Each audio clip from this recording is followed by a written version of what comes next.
And I wanted to very much build kind of on now those two presentations, one by Lei, one by Jody. And in my work, particularly talk also about Mary's work, in particularly Perimeters, Pavilions, Decoys, which is of 1978, and Lei has already mentioned it, which really established Mary's as a key artist who expanded the field of sculpture. I will then talk more about Double Sight, the Greenwood Pond work in Des Moines. And Mary built basically on this earlier work in that work in Des Moines.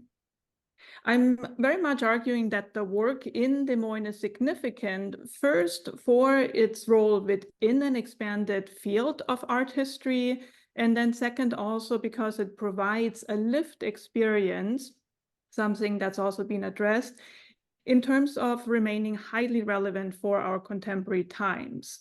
Now, the title of my talk, Double Sight, is the name of the work in Des Moines, but it also more broadly points to Mary's strategy of doubling, of creating equivalences between art and the built and natural environment. And this encourages what I call an responsible seeing. And I'll explore it a little bit more in depth. So if we go to the first slide, Mary built the work Perimeters, Pavilions, Decoys. So the next slide, please. During the winter of 1978, it was commissioned by the Nassau County Museum of Art on Long Island, and the work consists of this pit that you see here. Oh, I can't now use my pointer. Okay, that's not gonna work. So it consists of a large pit in the foreground that measures 16 feet across and was 7 feet deep. Thank you. And it was indeed Rosalind Krauss, and Lei has already mentioned that quote, that really brought and kind of theorized that work. In her well-known article, Sculpture in the Expanded Field, which we see on the next slide, Krauss eloquently described the excavation. And so the highlight here says, the large square face of the pit can be seen, as can the ends of the ladder that is needed to descend into the excavation. The work itself is thus entirely below grade, half atrium, half tunnel, the boundary between outside and in, a delicate structure of wooden posts and beams. The work is, of course, a sculpture, or more precisely, an earthwork. Now, Mary's work has become central in this expanded field of art, denoting practices that emphasize the relationship between artwork, site, and viewers. And Krauss, I think, was drawn to Perimeters, Pavilions, Decoys because it had such a strong formal language, and it eloquently moved back and forth between the abstract conceptual realm and a spatial three-dimensional experience. Even more so, I argue that Mary's work truly expanded the field because she made avant-garde art accessible and relevant to a diverse local audience. So when developing public earthworks, and here we go to the next slide, Mary Miss first explores the existing cultural landscapes and draws inspiration from it, which then creates this familiarity to audiences. It enables viewers and visitors who might just happen upon the work as they strolled through the Nassau County Museum's 145-acre park to draw on their own experiences. So it's a way really for audiences to then also contextualize and read a work like Perimeters, Pavilions, Decoys within their own knowledges and experiences. So when Mary visited the Nassau County Museum to explore the site and plan her commission, she made a number of notes that are recorded in some of her sketchbooks of the time. And we see that in the next slides. And these are really incredibly rich resources. They include notes, they include also drawings and clippings. And here she writes on the left, so in the first line, basing works on remembered experiences of spaces. recreating the imagined experience, having ideas develop out of the site. And then further down, the second to the last point, getting a sense of other forms developing out of the first, namely out of the site. And then important spaces that she discovered during her visit at the Nassau Museum was an old fire tower and a defunct bear pit. And we see those notations in the sketchbook on the right. So kind of halfway down, you see Pine Grove. And then below that, old fire tower, openings black from outside, inside looking out and up, high platform inside, bear pit, birdcage. So these contexts produce equivalences between the abstract forms of Mary's work and the vernacular landscape. They transport formal characteristics of abstract art into a collective realm and initiate a layered and rich meaning for a general public. Now, the bear pit, which we see in the next slide, the bear pit and Mary's excavation resemble each other formally and conceptually in that they are both excavations that embody a relationship between above ground and below ground. There are obviously also differences between the two works. One was circular, the other was square, and of course they're also constructed with different materials. So it's not that one is a literal replication or representation of the other. Rather, the two structures are conceptual companions that mirror each other in their structural propositions. They become meaningful in relationship to each other. Now, the bear pit was built during the early 20th century when Giles Frick, a vertebrate paleontologist, was living on the estate. It was then a private estate, and Frick, he assembled a private zoo, including the bear pit, along with an aviary and dens for reptiles. And it was after Frick's death in the mid-60s that the Nassau County bought the property and then basically transformed it into a museum of fine art. Therefore, we have the bear pit, or had the bear pit, on the property of the museum. Now, Frick's enlightened scientific practice was premised on a hierarchy between man and nature. The bear pit exemplifies the reigning positionality of humans vis-a-vis animals, formally and conceptually, in that the observing scientist stands in an elevated position, while the animal below is the object of study. So in Mary's work, by contrast, as we see in the next slide, the work entices viewers to actually descend into the pit via the ladder. Visitors become really the object of observation as they enter the excavation and explore the underground structure more closely. Visitors could walk around the aisle that extends beyond the open pit, and they glance also through those windows that you see on the slide, or one of the windows in the slide on the right.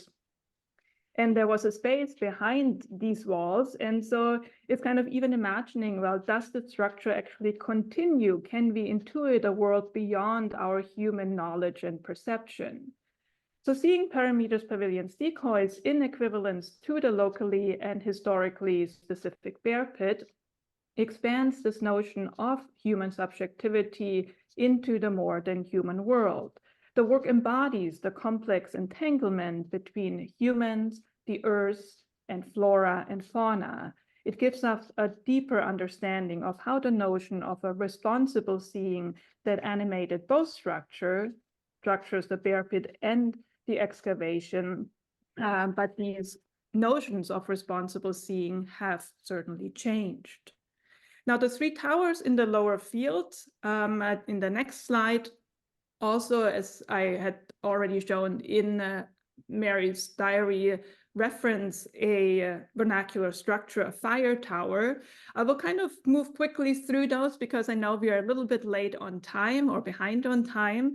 So what I want to kind of summarize here really that the structures in Parameters Pavilion's decoys are very much devices that make us see the world differently, that draw attention really, if you go to the next slide, also to that which was previously invisible and neglected.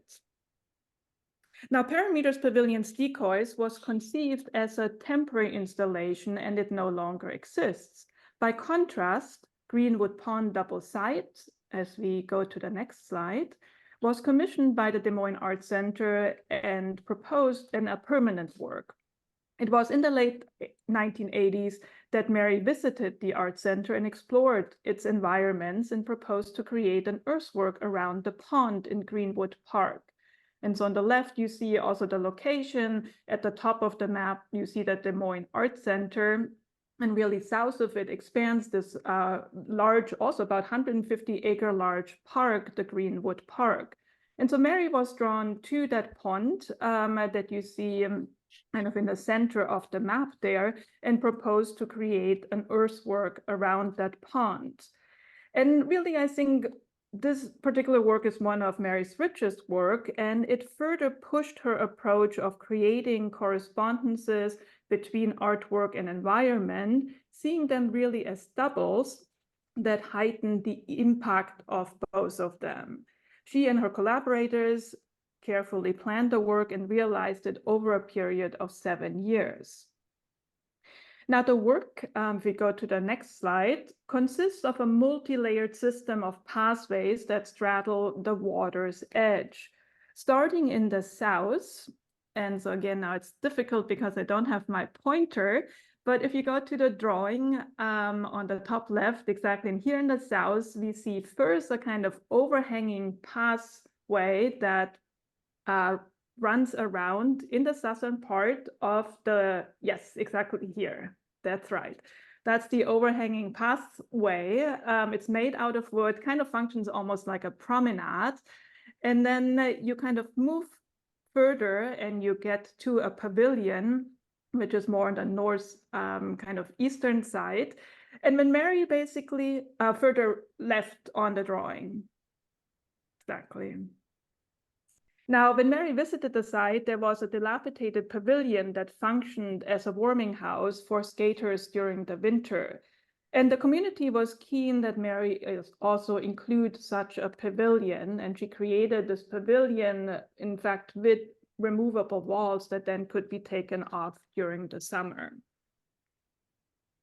Now, below the warming house, the walkways connect in an oval-shaped form, which is also a wonderful feature, and I think comes best out in the model that you see on the right.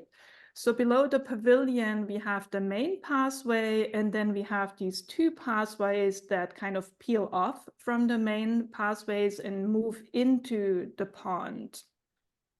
Now, on one side, the walkway disappears into the water, and we can see that on the next slide specifically, exactly, it's that side. So on the left, basically, we see how the walkway peels off and then moves into the water. And it connects to the other side with these pilings that are underwater. And then on the other side, when we kind of explore the pathway from the bottom right, it moves basically again into the pond, but there it leads to a set of stairs and then into this recessed area, which we see in the next slides. Now, this is a real stunning feature. It's a hole, an excavation. Viewers can descend into it, immerse themselves into the environment.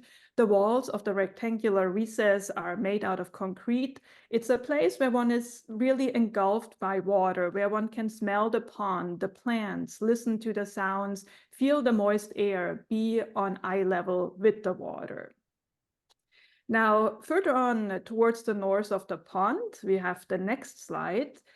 There is another pathway that moves away from the main walkway and leads us through cattails to an outlook tower with a set of bleachers. There, visitors can observe the multidimensional life of the pond, its flora and fauna from an elevated perspective. The tower is made out of wood and its sides are enclosed with a wire mesh, a permeable material that allows observers a sense of protection. Now, as will be obvious to you, in the next slide, I'll show, or my kind of also relationship to Perimeter's pavilions decoys is that the recess and the outlook tower of Double Side mirror the main elements of Mary's earlier work, Perimeter's pavilions decoys. Here too, in this work, these main features, one underground, one above ground, are devices for seeing and experiencing the world around us. They encourage a conscious, responsible seeing. Now, central to Double Side is also the equivalence, if we move to the next slide, is the equivalence between the artwork and a functional wetland, something that has been mentioned. When Mary first visited the site, the pond was silted from polluted runoff water. Her proposal included the restoration of the pond into a wetland ecosystem. Local community groups, especially the Des Moines Founders Garden Club, as well as the Science Center of Iowa, which was at the time also located in the park, were excited about the prospect of a demonstration wetland. Now, to realize this plan, Mary worked closely with a botanist from Iowa State University. She studied native plants and wetlands and created detailed drawings specifying the plant layout for Double Side. Greenwood Pond became a vibrant and visible wetland, providing habitat for flora and fauna and mitigating stormwater. We normally don't really see wetlands. Most often we just pass them in a car, paying no attention, neither to their value nor their workings. Double Side is a work of art that also functions as a wetland. It is an artwork and a place where visitors consciously see and experience such an environment. Double Side is an important work in the history of art, in particular for the history of land art and narratives of the expanded field. It contains all the rich theoretical ideas that Rosalind Krauss addressed in relation to Perimeter's pavilions decoys. In addition, Mary conceived Double Side to function as a wetland ecosystem, thus further expanding the practice of a responsible seeing. Greenwood Park Double Side is indispensable for our contemporary times when efforts to rethink and educate the public about humans' relationship to the natural environment are paramount for our survival. What is also exciting about Double Side is that this learning, the seeing and experiencing, is accomplished with a sense of ease and beauty. The pathways, and we can move to the last slide, the pathways so effortlessly entangle us within the natural environment. We move between earth, water, and air, above ground and underground, between the built and the natural environment. This, it seems, is how we learn to see and also to care.